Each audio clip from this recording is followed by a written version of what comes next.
agora com a segunda parte da aula, falando sobre mais um dos importantes nomes da arquitetura modernista, que é o Le Corbusier, o arquiteto franco-suíço, que também vai fazer parte daquela corrente do modernismo funcionalista.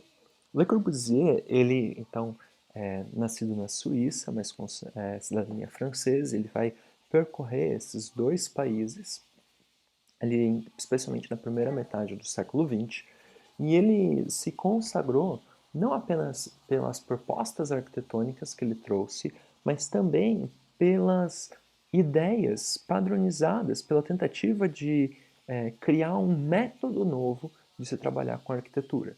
Então, ele era um escritor prolífico, ele escreveu diversos textos, diversos livros, e nesses textos e livros, ele apresentou uma série de conceitos nos quais ele conseguia defender um pouco dessas ideias dele, dessa arquitetura modernista, dessa arquitetura que então traria a racionalidade como um método para subsidiar essa nova estética, essa nova maneira de se construir, essa forma então de conseguir se atender a essa demanda contemporânea. Parte disso ele vai fazer, por exemplo, desenvolvendo aqueles 5 pontos da arquitetura moderna, que eu tinha comentado com vocês e que a gente vai ver daqui a pouco num exemplo. A unidade de habitação. A unidade de habitação é um conjunto habitacional que ele vai projetar. Na verdade, foi construído em Marsella, mas a ideia dele era ter um padrão de casa que pudesse então ser construído em diversos lugares de maneira industrial, em série, de maneira até reprodutiva, para conseguir atender essa grande demanda da França pós-guerra. E o modular.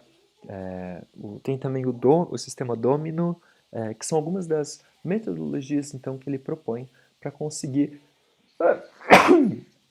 dar conta dessa nova forma de se projetar, né?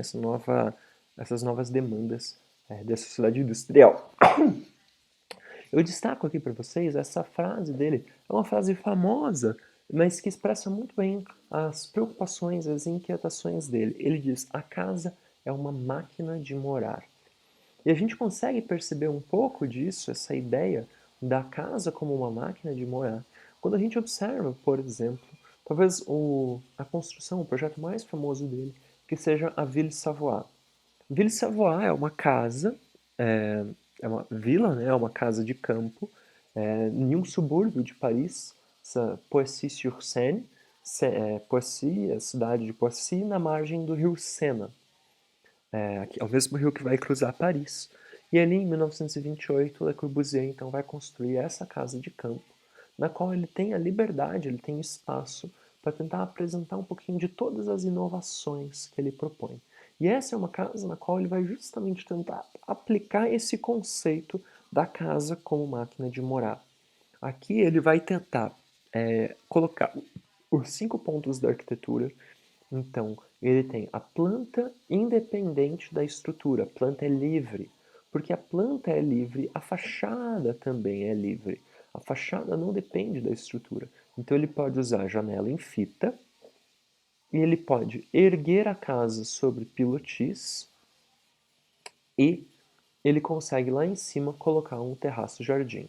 Então, 5 pontos da arquitetura estão presentes aqui: planta livre, fachada livre, janela em fita, térreo sobre pilotis e terraço-jardim. Aqui a gente consegue observar bem essa aplicação da ideia da planta livre. Então, claramente, a parede é simplesmente de vedação, por isso ele consegue colocar uma janela de uma ponta até a outra, porque a estrutura foi feita num novo método construtivo, a estrutura foi feita usando concreto armado, então ele pode liberar as fachadas. E é isso que ele está querendo mostrar aqui com o projeto dele. Essa é uma obra que não depende do sistema construtivo para a conformação das paredes, para a conformação das fachadas. Ele está usando um novo sistema construtivo que potencializa essas variações. A gente consegue perceber um pouquinho disso aqui, por exemplo, no andar superior, onde ele se abre para esse terraço-jardim. Depois a gente pode ver que tem uma rampa que sobe aqui, eu já mostro um pouco mais de detalhes para vocês. Essa rampa vai subir lá então para um terraço lá em cima. E isso tudo é possível por quê? porque as paredes não são estruturais, percebe?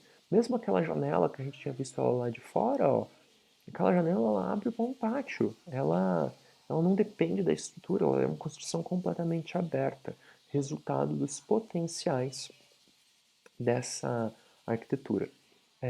Essa aqui é uma poltrona, é uma chaise, que vai ser feita pela Charlotte Perriand. A Charlotte Perriand é a designer de interiores que trabalha diretamente com Le Corbusier. Ele acaba recebendo muito do mérito do trabalho dela, né? Mas ela tem um papel fundamental na, na criação desses espaços modernistas, no projeto dos móveis e na adequação, de fato, do modo de se viver das pessoas nessas outras habitações. E aqui uma foto, então, mostrando um pouquinho desse terraço-jardim. É como se a gente, então, saísse aqui por essa porta-janela e agora nós olhássemos para a rampa que sobe. A gente vê como ele está usando extensivamente essa ideia da laje de concreto, uma laje impermeabilizada de concreto, pilares independentes que permitem essas grandes aberturas. Ou seja, ele está tentando inovar com toda a técnica construtiva disponível no momento. É claro que, como sempre que a gente tenta inovar muito, o que acontece aqui é que vão existir uma série de problemas nessa arquitetura. Ele vai observar, por exemplo, com o passar dos anos, seríssimos problemas de infiltração nos quartos internos. O filho dessa família, inclusive, vai desenvolver pneumonia por causa do excesso de mofo que vai ter no quarto dele, por causa da infiltração de água no tal do terraço-jardim. O Le Corbusier vai ser processado, é uma situação. É um mundo caras da arquitetura, né? São as fofocas por trás de tudo isso. Mas porque essa casa ela é muito mais do que simplesmente uma casa. Ela é um manifesto, ela é uma tentativa de se defender uma ideia, se provar um ponto. E a gente consegue então perceber aqui aqueles pontos, né, que a gente tinha comentado da arquitetura, em que ele libera a fachada porque ele tem uma estrutura independente. Sobre essa estrutura independente, ele pode ter circulações extremamente livres. Então, um andar é diferente do outro. Então, aqui a gente tem o primeiro e o terceiro andar.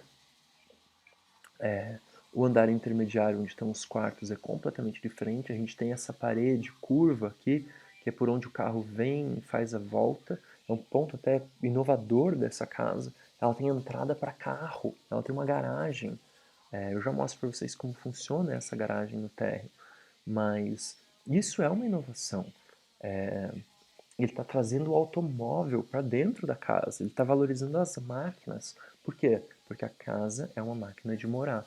E toda a tecnologia que eu estou usando aqui, ela precisa ser valorizada. Então, aqui embaixo a gente percebe as 4 elevações, e nas 4 elevações ele está tentando dar ênfase justamente nessas grandes janelas, mostrando então para qualquer observador que essa não é uma casa convencional. As paredes curvas, as grandes aberturas, o térreo sob pilotis, tudo isso vem para mostrar que o próprio sistema construtivo dessa casa já é pensado para radicalizar, para mostrar a diferença naquilo que ele está fazendo. Então, aqui a gente tem o térreo. No térreo, ele tem então essa entrada para os carros entram por aqui, dão a volta nessa parede curva e estacionam aqui nessa garagem. Pensa, uma casa com espaço para 3 carros. Depois o carro sai e passa por aqui. Nessa parte do térreo aqui você tem as dependências de empregados, né? E você tem as escadas de onde você pode ter acesso ao andar superior ou a rampa também.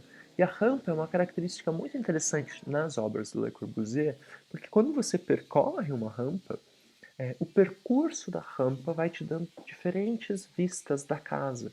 Você vai tendo novas percepções. Assim como o carro tem que dar a volta na casa e perceber todos os lados dela, também o pedestre, também quem está a pé, tem que dar uma volta e perceber a casa por diferentes perspectivas. Então a gente sobe e tem acesso ao andar superior. E aqui, olha só como as paredes são completamente diferentes daquelas que a gente tinha visto no térreo. Ó. Elas não estão alinhadas e não precisam estar, Por quê? Porque a planta é livre. Então a gente tem aqui o salão, que se abre para o terraço. Aquela foto interna que a gente tinha visto era justamente aqui, né? Por onde a gente vai ter aquela rampa, então, que sobe para o pavimento superior. A gente tem a área de cozinha, a gente tem os quartos, em francês, chambre. Tem 1, 2 e 3 quartos aqui nessa casa. E quando a gente vai para o terceiro e último andar, a gente tem o solário, de onde você tem, em algumas partes, tem a laje impermeabilizada ali por sobre os quartos, né? E em alguns pontos tem algumas aberturas zenitais para iluminar os banheiros, para iluminar essas áreas mais fechadas aqui. Mas em especial o vazio para o terraço de baixo, que se comunica então com esse terraço aqui.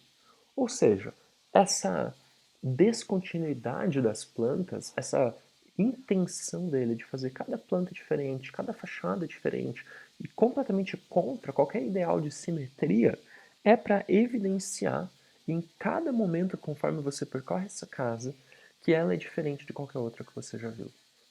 Essa é uma casa que é uma máquina de morar. Essa é uma casa que usa todas as tecnologias possíveis. Como eu disse, Le Corbusier ele é um autor, ele é um escritor que vai defender muitas ideias. E dentre as ideias que ele defende, muitas delas aparecem nesse livro por uma arquitetura. Aqui eu trago um trecho, uma página do livro em inglês, mas só para vocês verem justamente essa ideia dele de que a arquitetura deve ser comparada a carros. Assim como os carros são desenvolvidos para tentar encontrar o máximo de progresso, o máximo de eficiência e a padronização vem para trazer essa competitividade, essa velocidade, isso também deve acontecer na arquitetura. A padronização, a modulação, a regularização de modelos, tudo isso vem para contribuir para que a arquitetura alcance o progresso, para que a gente consiga, como ele diz aqui, a padronização é necessária para colocar, para ordenar o esforço humano. Então, aquilo que a gente faz, para que a gente consiga fazer com melhor eficiência, nós precisamos padronizar. É claro, você sabe disso, porque você mora numa casa e agora que você está passando ainda mais tempo na sua casa e observando detalhes dela, você sabe que a sua casa ela é mais do que simplesmente uma máquina. Ela é mais do que atender a alguns critérios objetivos, técnicos. Mas essa é uma crítica posterior que vai ser feita. Nesse primeiro momento, o que o Le Corbusier está defendendo é essa ideia de padronização, de busca de uma lógica, de um sentido, de um padrão.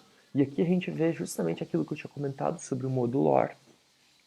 E o modular vai ser aquela proposta do Le Corbusier de tentar, então, padronizar todas as dimensões em uma casa, para que as esquadrias, para que os móveis, para que gabinetes, para que portas, cadeiras, maçanetas, todas elas sejam feitas de maneira padrão dentro de um ambiente de uma casa.